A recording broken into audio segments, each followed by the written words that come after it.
Welcome everybody to tonight's broadcast. Gawain Little for Deputy General Secretary, Together for Change. Please hit share on your Facebook live stream. Let's get this spread out as wide as possible.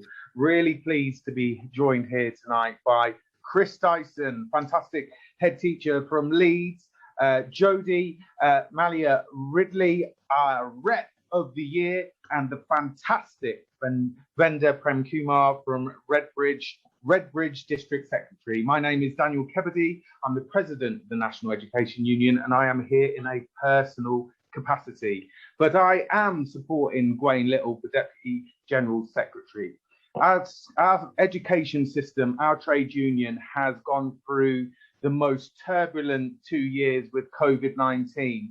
We have excelled in many ways as a union, delivering for our communities, delivering for our young people, and delivering for our children. But we have an education system in crisis. There is a £15 billion shortfall in school funding. Child poverty is rocketing. We have an assessment system that is driving the mental health of our children into the ground, and we have a ruthless pay freeze from this government. I'm supporting Gawain Little because I believe he is the person who can shape the future of our union and shape the future of education. So that is very much enough from me. Please hit share, hit share, hit share. I am really pleased to welcome our first speaker, Chris Dyson, head teacher of Parklands Primary School in Leeds. So welcome, Chris. Hi everybody, and a great start and things. I too am supporting Gawain for this. I'm Chris Dyson. I'm a proud head teacher at Parklands Primary School up in Leeds. And I think you just hit the nail, Daniel, there totally on the head. We've got a real funding crisis at the moment, and with COVID, we've got the biggest educational crisis that we've had in a fair few years. So why on earth are we still being underfunded, lower than the 2010 levels, is an absolute travesty, as it were. I mean, the number one priority for the new education minister has pure and simply got to be about this catch-up funding. You know, a funding educational recovery is an investment. It's an investment for the country's future, as opposed to a drain on the sort of public purse. And we've got to address this urgently. I mean, we've got the situation where schools are open. We know that COVID is it's transmitted through the air. But yet we started school in September and we were told, oh, you'll all be getting some CO2 monitors at some point. But school had started again. You know, I think the current government's policy is it's like the Premier League transfer window. You know, the season starts and then you've got 3-4 weeks to do your business. But we need to hit the ground running and things. We've got record numbers of cases still in children in school. We've got poor ventilation. And it's our members, it's other union members, where we've got the teachers in school, you know, that are carrying the can. We've got head teachers that are receiving legal letters, you know, from people saying, if anything goes wrong, you as a head teacher are sort of responsible. And I think that just makes no sense whatsoever. We're looking at the retention of teachers. You know, just before I came on today, I was just catching up on the sort of retention figures, because I quoted somewhere today was there's 25% of teachers who start leave the profession within 5 years, but I was incorrect on that because it's actually 33%. So a third of teachers leave the profession within 5 years. So that should automatically send alarm bells. Like we look at schools where staff are leaving left, right and centre, we've got to look at the culture of school there. So we've got record numbers of sort of teachers leaving the profession at the start because of the workload, because of accountability, and because of the funding and such. And on the other side now, we have seen with the early careers teachers an increase for the first time in a lot of years of new people coming to the profession. But if you read between the lines there, what it generally means is that we're one of the major nations in the world, but we've got the least experienced teachers out of all the countries in the world. So as well as looking at sort of retention, as well as looking at recruitment, we've got to be looking at retention. And then thirdly, and this is really close to my heart, especially watching these beautiful reception children starting 3 weeks ago up in Leeds, the best adventure in the world. I remember my school days being the best days of my life, and we've got these beautiful little 4-year-olds that are starting, that have had their nursery time affected and things. And what we're doing, we're spending 30 minutes per child assessing them when they first come into school, you know, in a lovely way. You know, I've got children in my school that are still in nappies, and yet they're coming out and spending 30 minutes with a classroom teacher. So I've got 60 children. That's 30 hours of time when they should be playing, they should be learning through play, they should be building relations, you know. So I think we've really got to look at sort of the baseline, and it really wouldn't surprise me if this is another thing that's scrapped after a year.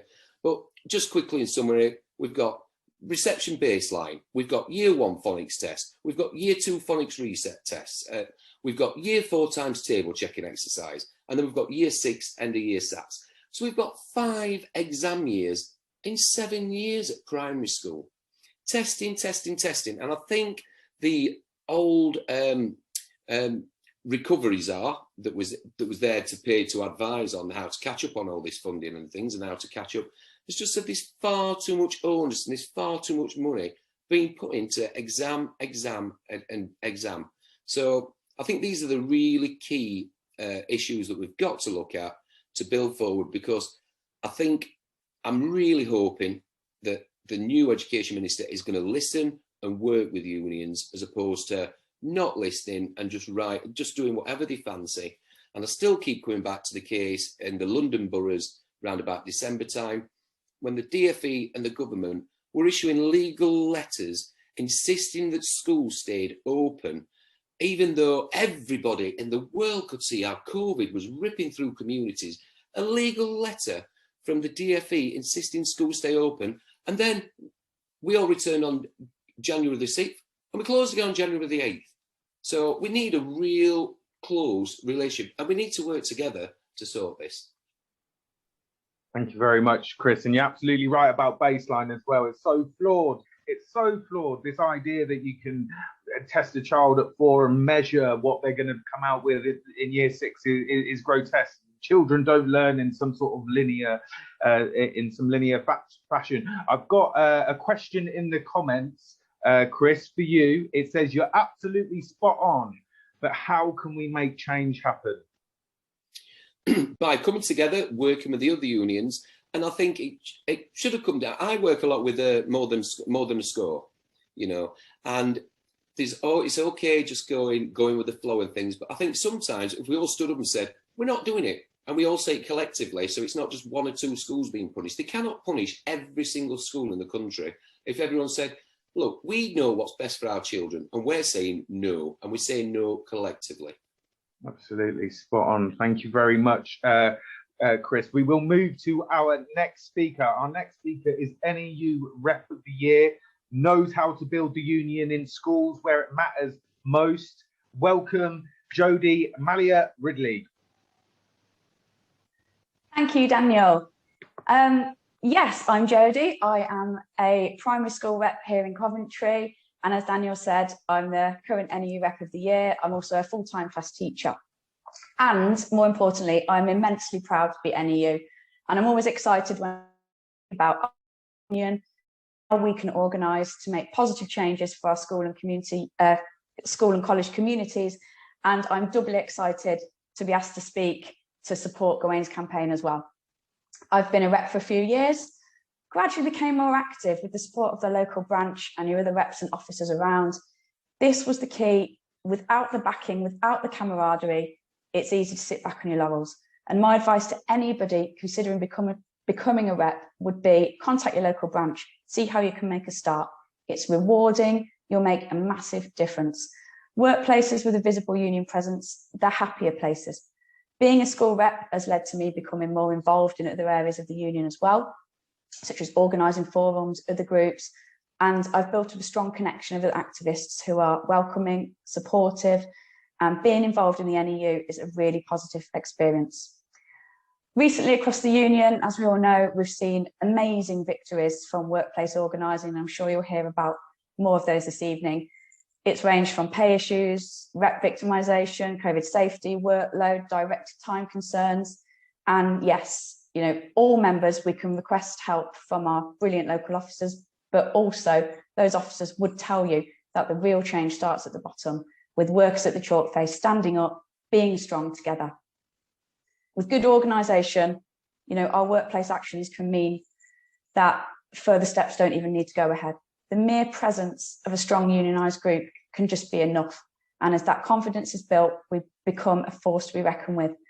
Sometimes I think school leaders can feel alienated from the union, but workplace organising means they can be involved, they're updated. I know my head teacher really values the connection that we have. The union it's more than insurance policy. When there is a big problem, if you're organised, you can resolve it through discussion, you know, with a group. It's not a service we pay into each month. We're all members, we're all the union. We shouldn't be expected to be led from above. Real change starts with our groups, and we should support all our members to organise and make these changes. From my experience, this approach has led to our groups being an amazing force for good. I've seen them come into their own. They're strong, loyal, active, and we're proud. We work as a team, we support each other. The simplest example being in section 44. Back in January, we organised, we agreed, and there were great results. We made a huge difference, and we should all be incredibly proud of ourselves for that. We demanded safety for ourselves and our students, and it's proof that collectivising is where our strength lies. Active union groups across the country have pulled together during the last 18 months, and now is the opportunity to build on that and make big changes elsewhere. People who previously had little union involvement are now more familiar with activism. It makes me feel really excited for the future. And Gawain's manifesto makes it clear that he will continue to capitalise on this as a priority, and he will support members to engage fully with the union, which will help us to make enormous strides for educators, us as educators, and our pupils. I'm going to end now, but I'll say I am just thrilled and excited by Gawain's campaign. He'll promote the ethos that I've been talking about. It will make a huge difference to all members, and we can't pass up this opportunity to empower us all, empower all of our members, and improve the union for each and every one of us. Thank you. Thank you very much, Jodie. And just echo what you said about how effective our reps have been, particularly during COVID-19, defending our colleagues, our students, and our communities. And I fundamentally believe if it wasn't for reps like you, Jodie, and reps up and down the country, a lot more lives would have been lost during this pandemic. So thank you, and thank everybody, every rep up and down this country. I've got a question for you, Jodie. It's from James, a member from Durham. It says, being a rep in my school has been a real learning curve. How do we support reps who are just taking on the role? How should we support them, Jodie?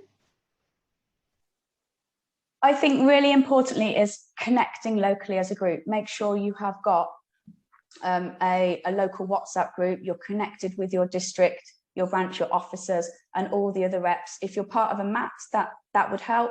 If, like myself, you're not, connect with your local reps, reach out, get into groups, get into email groups with them, because we're stronger together. You can always find someone who can help you. Thank you very much, Jodie. And to those people who are watching, if you haven't done so already, sign up to Together for Change campaign, download the manifesto. I understand links have been put in the chat for you to get access to it. So please make sure you sign up and you get a copy of the manifesto and share it with your colleagues in work.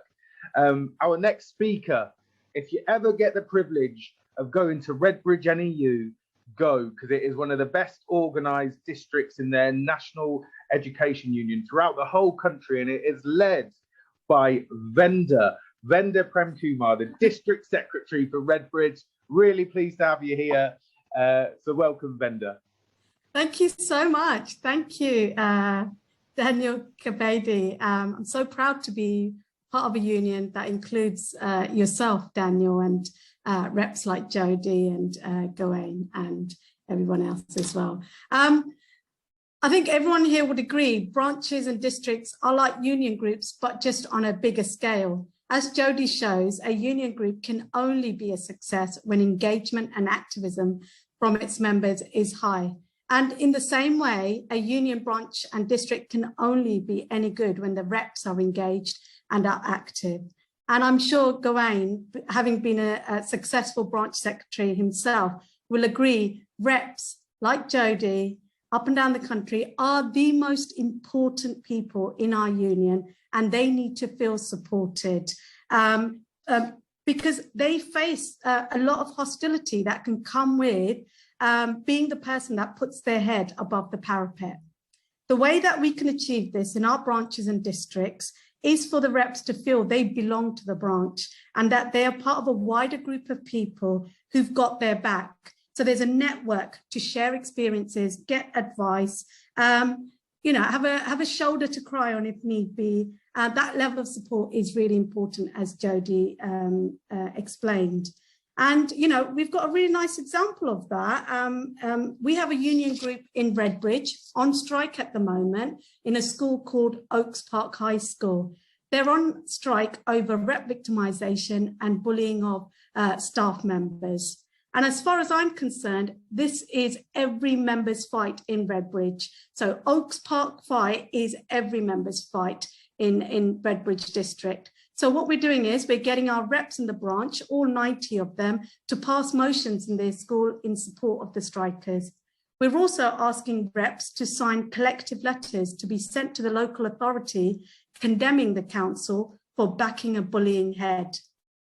Members from 4 or 5 other schools have been on the picket line every morning in solidarity with the strikers before they themselves go off to school. And one of our reps who from another school who also took strike action in their school last year is supporting the Oaks Park strikers by making placards, flyers, videos, and it's just, you know, posting everything on social media. He feels so invested in this strike. Now, this level of solidarity and unity is really important in building the confidence of those who dare to take on the battles, because they know that the branch and the wider reps group in the district have their back. And that, you know, this sense of unity and solidarity comes through organising. And this is why I'm here to endorse Gawain and give my full backing to his campaign. Only last week, Gawain was with us on the Oaks Park picket line.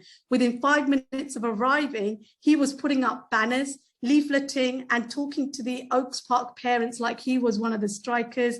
And he was discussing strategies with the branch officers, telling us, you know, giving us suggestions about how to build next. He was at home on the picket line straight away because he understands the massive challenges members face in school. More importantly, he understands the importance of grassroots activism. We can be so powerful and a force for good, as Jody said. And I think with people like Gawain at the helm, we can be amazing. So I totally 100% support his campaign. So let's use our voice and give ourselves power.